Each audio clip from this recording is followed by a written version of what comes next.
say the games are moving forward. John, back to you. All right, Rich Edson for us at the State Department. With that, Rich, thank you. Jillian? This is a Fox News alert now. U.S. public health officials are adding weight to the theory that COVID-19 escaped from a lab in Wuhan, China. Special report anchor Brett Baer was among the first journalists to report that news. He joins us in just moments. We've got all that and much more coming up in the next hour. We'll see you in a minute. Are you a veteran, own a home, and need cash for your family? You should know about the New Day 100 VA cash out loan. It lets you borrow 100% of your home's value. You can take out $50,000 or more. Use it to improve your home, get the kitchen you've always dreamed of, or have the security of cash in the bank. Use your VA home loan benefit at New Day to get the financial security you and your family deserve. The New Day 100 VA cash out loan. Call 1-888-919-2156.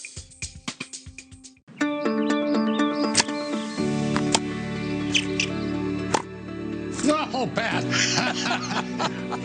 Jillian, good afternoon to you. Throughout the day here, we have seen a steady stream of people coming up to this makeshift memorial for 6-year-old Aiden Leos. They have been bringing, as you can see, flowers, candles, balloons, toys, all paying tribute to the 6-year-old boy who was shot in the back as his mother drove him to school last Friday morning. And as we come up above the memorial and look down on the freeway, this is the spot where Aiden Leos' mom pulled over her car, having heard the crack of what turned out to be a bullet, having heard her 6-year-old son simply say, "Ow." That is also the spot where she then cradled his body as he bled to death as a result of that bullet wound. This, by the way, not the only disturbing case that the California Highway Patrol is currently dealing with. They are also investigating a spate of shootings with either some sort of BB or pellet gun.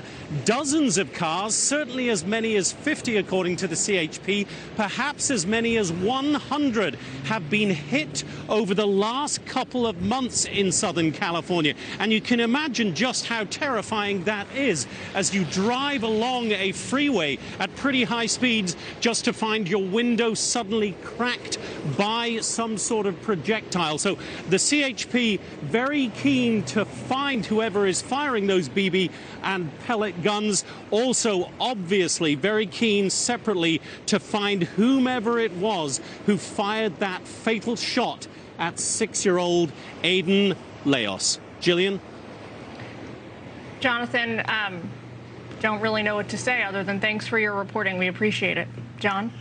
Jillian, let's bring in California Highway Patrol Officer Florentino Oliveira. Officer, thanks for joining us, and thank you for the good work that you and the rest of the CHP do in trying to keep people safe on the highways of California. Yeah, I'm really having a difficult time wrapping my head around the depth of this crime. A 6-year-old boy, a beautiful 6-year-old boy, strapped into his booster seat in the back of his mother's car on the way to kindergarten, and because of an apparent road rage incident, he bled out in his mother's arms. Let me just, first of all, as a peace officer, get your thoughts on the heinous nature of this crime. Well, anytime it involves an innocent young boy, such as the boy we lost on Friday morning, it's going to hit home for every officer involved in this investigation, especially for the two officers that were the first to arrive on scene. It's something they'll never forget. And anytime it involves a young child, we can do everything in our power to capture the suspect or the suspects. Caltrans has got cameras all over these freeways. This was the 55 freeway, the Costa Mesa freeway, somewhere between the 22 and East Chapman Avenue. Please tell us you got some leads here. So we do have cameras on the freeway, but they belong to Caltrans. I'm sure our investigators have already looked at that.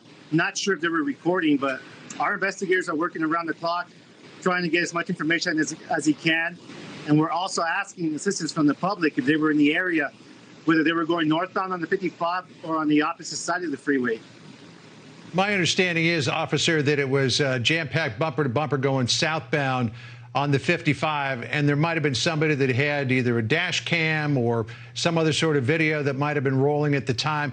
What's your appeal to the public here in helping to solve this case? If you're out there, you know something, or you've heard someone talking about this, come forward, do the right thing. An innocent boy lost his life to a senseless act of violence. And if you were traveling on the opposite direction on the 55, it was a parking lot. And if you have a dash cam in your car, come forward. Let's look at that video.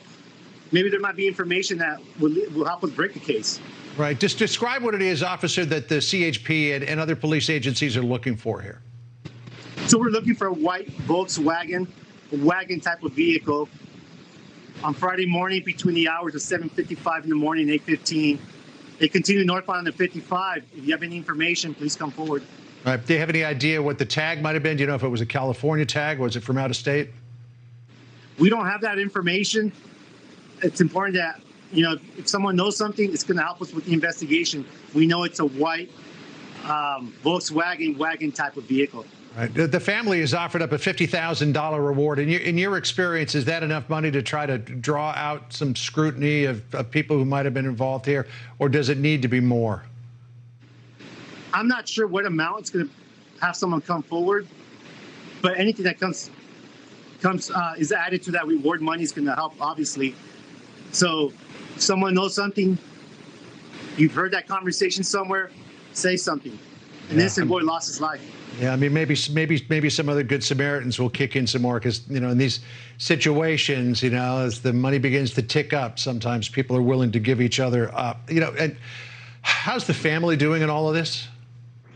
I haven't spoken to the family personally, but I could just imagine what a mother or father's going through right now. It's a difficult time losing a child, such a young kid, on his way to school, was excited to go back to school. It must be very, very difficult.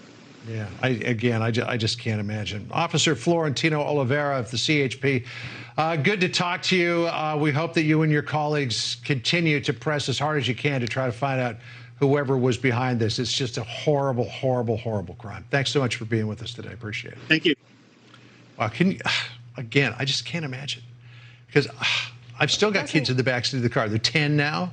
But, 6 years old, going to kindergarten, you're just thinking about the school day ahead. And clearly, there was some sort of incident that the mother expressed her displeasure at whoever it was that cut her off. And then, right. But for them to shoot the car and shoot the little kid, good Lord, what's this world coming to? And the trauma that would ensue from something like that happening so suddenly without any warning, it's unimaginable. For our viewers on the screen who might know something, 1-800-TELL-CHP, that's the number you should call to help out in the investigation if you know anything whatsoever. I think that's the best way forward here for all of us, somebody saw something somewhere. Yeah. They had to. I mean, the mother heard the shot. Somebody else had to have heard the shot. Well, this is a Fox News alert now. Moments ago, the White House has said once again that President Biden wants an independent investigation into the origins of COVID-19. This comes as the president is facing criticism from the right that he's not putting enough pressure on Chinese government leaders. Peter Ducey is fresh out of the daily briefing. He joins us from the North Lawn. Hey, Peter, what's the latest? Jillian, the latest is we just found out how open-minded President Biden is about this investigation. Does President Biden think these theories we hear more about now, that COVID-19 may have been man-made and escaped from a lab in China, are a wacky conspiracy theory, or based on what he has heard and been briefed on, does he think that's possible? The president believes there needs to be an independent investigation. He believes that every theory should be explored through that process, but that we shouldn't jump to conclusions before that data and that information is made available. But right now, China is not cooperating, so the United States government says they do not have access to critical data from COVID's early days. You don't want to study bats in Fairfax County, Virginia, to find out what the animal-human interface is that might lead to a jumping of species. So we had a modest collaboration. Republicans are charging, though, it's really not supposed to be as complicated as Dr. Fauci says. The evidence has been hidden in plain sight. The media hasn't wanted to pick it up, and certainly Dr. Fauci hasn't wanted to really talk about it. And when he does talk about it, he uses very lawyerly phrases, and that just increases my curiosity.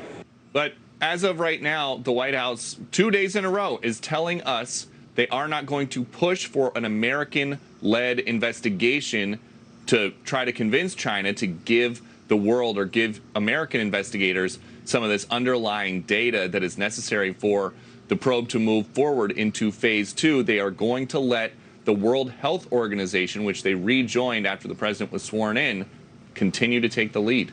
Jillian? Yeah, we heard Jen Psaki tell you just yesterday that they can't launch any kind of investigation until they get the underlying data. So it sounds like the U.S. is in a holding pattern, as you say, waiting on the WHO. Well, Peter, especially as long as the president doesn't ask either. He talks about how he's known President Xi in China for a very long time, but to date he hasn't asked for this information either. Another important clarifying point. Thanks so much, Peter. We appreciate it.